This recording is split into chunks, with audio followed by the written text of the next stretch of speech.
eigentlichen Kontaktort gekommen sind.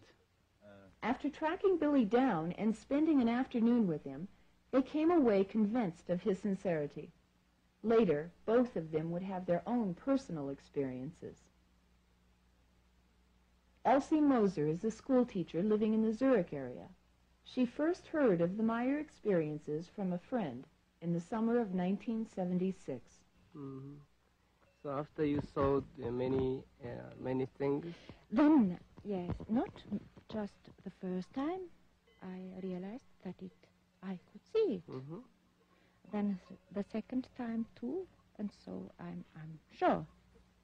Since early 1975, over 40 people from all different walks of life have at one time or another been part of the Meier experience. Herbert Runkel came from Munich not only to act as a translator for Junichi, but also to describe as a witness his many experiences. I come out on this place, and from this front, Billy and one woman was coming. They made a walk in the morning, and I go here, near this, and then I light my cigarette and look around to this area, and then one light switch on, maybe here, yes, and it's going this way over the house, and near the antenna, it was so bright. Oh, how big was it? How? This one. Oh. Yes. How? Like a small ball. I see. And it was a quite cold light, very intensive, yes. And then the object is going away over the woods. And since going away, the light will be small, dimmed, yes. And on this time, Billy get a telepathic contact, and Semyase sends greetings to all persons on this area here. And did you see the object itself? Or? The object itself, not clearly. It was a very intensive light, you know. It was so, I need glasses maybe. Oh, yes. It's all right. But the light was very concentrated. The light don't go away. It was concentrated on a point and like this. And did it lit up somewhere here? Nothing. No? Nothing. It was quite dark. It was brightly sky. There are many stars. And it was a little bit the sunrise, you know, in summer. Did you hear noise or sound? Nothing. It was quietness. I see. Yeah. And is that the first time you saw the UFO? No, this was fourth time. Yes. Fourth time? The fourth time, but the first time on this area, on this place here. Oh, Yeah. Where is it? This one? On this place. The other sides will be seen in the near of Hinwil. Where is it? It's about 25 kilometers from here. It was it is a little village. Billy was living there for some years. Oh. And he changed his flat and come here in the April of 1977. Yes. So a year before, yeah. Yeah. He moved to here. He moved to here. I see. So how many years did you investigate? I know Billy exactly since the 14th of July 1976.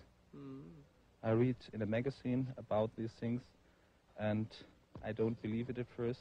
And I come here to meet Billy, to talk with him. And then I saw many, many photos, films, and so on. And it's very incredible. And now, what do you think? No, I can't think, I say it's real. I saw the objects by myself and many, many other things. Herbert had filmed the landing tracks shortly after the event had taken place. The footprints of the Palladium beam ships were unique. They had landed on tripod legs, each having a disc-shaped pad or shoe that left the grass and all other vegetation swirled down in a counterclockwise motion.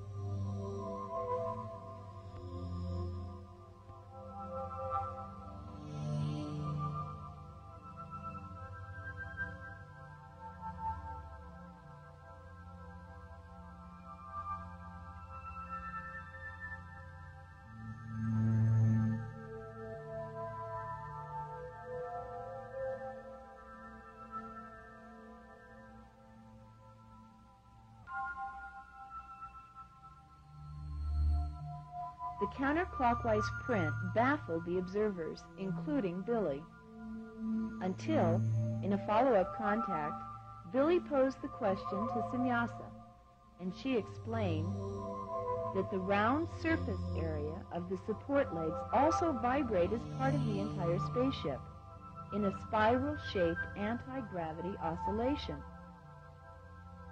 Each ship has 4 such vortex centers, 3 at the landing pads and the 4th at the bottom center of the ship itself. This would explain the many single footprints observed in the snow during winter contacts. At this site, which Billy recorded on 8mm movie film, the grass continued to grow in a counterclockwise motion for over 2.5 months. When asked why, Semyasa explained that the anti-gravity oscillation of the beam ship is far more powerful than the normal gravitational field of planet Earth. Thus, the new force field overcomes the old gravitational field and creates in the plant life a gravitational shift, which the plant life assumes to be correct. This counter-gravity force then lingers for a period of time until it becomes weakened through age, and the Earth's gravity once again can take command.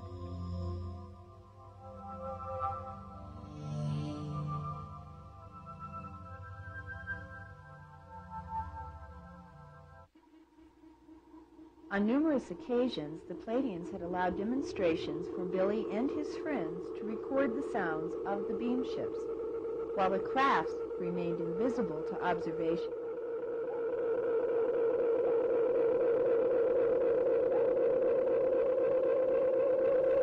This technical phenomena first occurred at this site near Hinwil in 1975. Billy explains. The ship was about 60 or 80 yards above me. And my people, my witnesses, was 116 meters away. For them, it was impossible to see the ship. They only heard the voice of them, very, very loud. They got a headache, you know.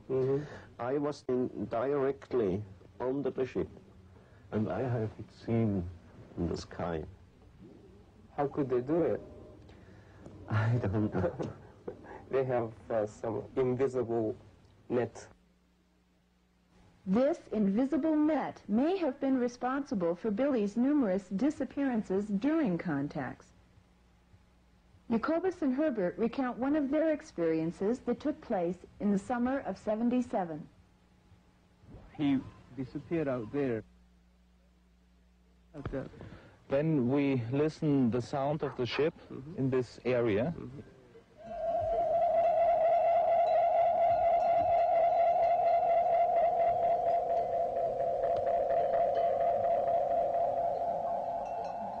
and I ran to Jacobus and said to him, please stop the tractor, because we want to listen to the sound. And 10 minutes after we start our work again, Billy come up this hill from the ground and say, come with me, I show you the landing tracks. They brought me back, and the ship was setting down on the earth, and there are 3 landing tracks. And I take my photo camera and goes down and made photos by these landing tracks. When the Billy disappeared out there, did you search that area? Yes, I think at first he is running around this corner, this way to the wood, yes, but he don't come out from these trees. I see. And the time was too short. He's not an Olympic gamer, you know. It was some seconds only, and he must be disappeared on this corner down there.